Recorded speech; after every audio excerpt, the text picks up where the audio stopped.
राम राम जी, राम राम। तो हनुमान स्तवन का जो अर्थ है, हमने वो एक श्रृंखला प्रारंभ की हुई है।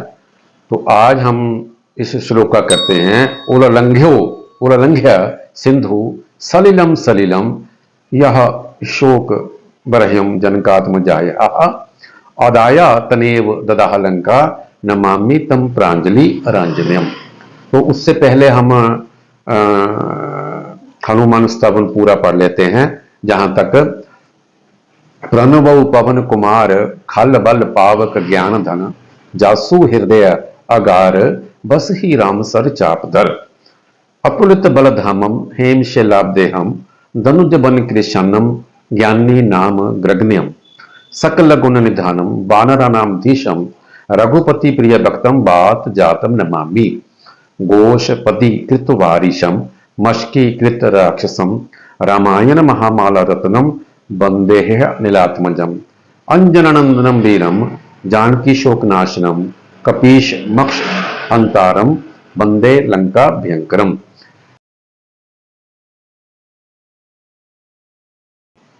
महाव्याकरण मबोधि मंथ मानस मंदरम कवयंतम राम की तरया हनुमंत मूपस्महे उल्लंघ्य सिंधु सलिलम सलिलम यहाँ शोक बृहम जनकात्म जाया अदाया तनेव ददाह लंका नमामि तम प्रांजलि रांजन्यम।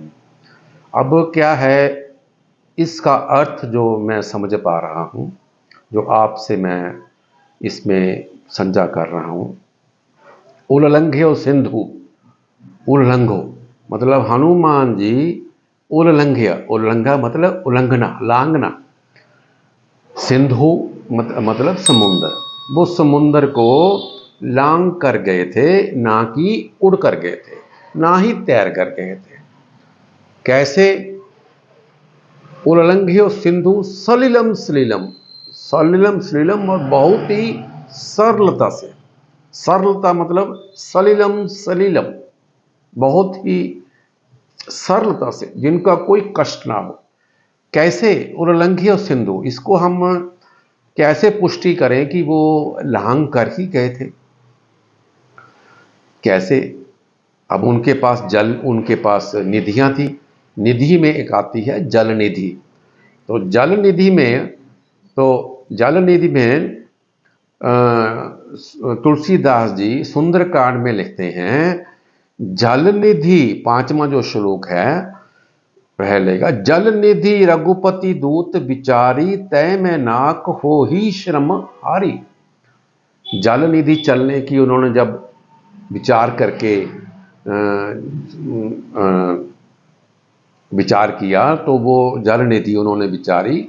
जल कब विचारी? जब वो समुद्र के पास किनारे पे जाके एक भूधर, जो विवेकानंद आजकल उसको रोक दिया गया है, उसमें लिखा सिंधु तीर एक भूधर सुंदर। तो इसका यदि हम पूरी तरह से अर्थ बताएंगे तो बहुत समय लग जाएगा। इसका अर्थ पीछे हम बता चुके हैं, पिछली हम वीडियो आप देख लें जाकर। कुछ वीडियो हम डिस्क्रिप्शन में भी डाल देते हैं, यदि आप वहाँ पे जाके क्लिक करके उसको देख लीजिए। यहाँ पे क्या है, सिंधु तेरे एक भूधर सुंदर कौतुक कूदी चढ़े उता ऊपर। उस पर जाकर उन्होंने जलनिधि रघुपति दूत विचारे। रघुपति मतलब रघुपति जो है उनके दूत हनुमान जी है, उन्होंने जल निधि विचारी।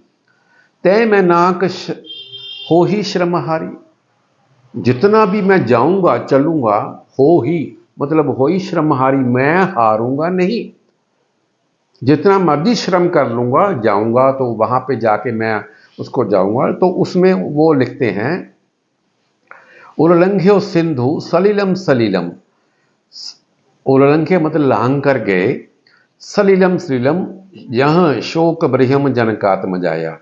तो जनकात्म जाया मतलब वहां जाकर जो लंका में उन्होंने जानकी माता जी का शोक, जनका माता जाया, उनका निवारण किया।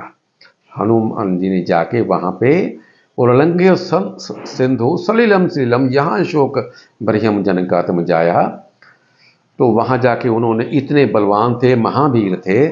अदाया तनेव, अदाया मतलब हनुमान जी में जो धातु है, उनमें जो गुण है,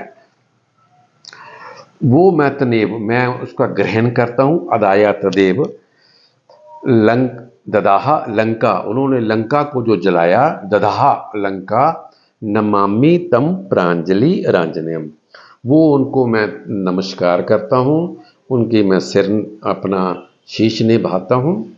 प्रांजलि, प्रांजलि का अर्थ होता है जो पराजित ना होने वाले हों। प्रांजलि, प्राण मतलब पराजित ना होने वाले हों।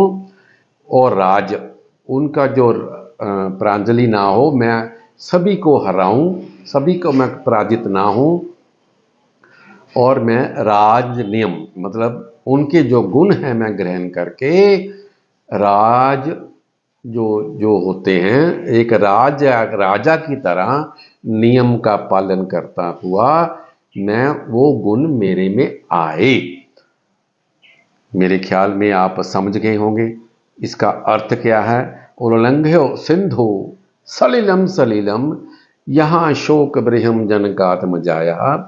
आदाया तनेव, तनेव मतलब मेरे जो तन है उसमें ददहा लंका, उनमें जो जो जा उन्होंने लंका जलाई, उनको दहा कर दिया, वो गुण मेरे में आए। और वो गुण जब मैं आए तो मैं आपको मैं नमस्कार करता हूँ, सिर झुकाता हूँ।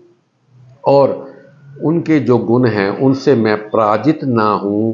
राज धर्म अपन के नियम पालन करता हुआ मैं, मेरे में गुण आए, मैं उनको हनुमान जी जैसा मेरे में आए। तो मेरे अनुसार जो मेरी समझ है आप समझ गए होंगे। तो इसको आप यदि आप समझे हैं तो भगवान राम जी इच्छा से आप लाइक भी करेंगे, हनुमान जी का बल आपके ऊपर आएगा, आप लाइक करेंगे, शेयर भी करेंगे। तो जय हो, जय हो, जय हो। राम राम राम राम राम राम राम राम।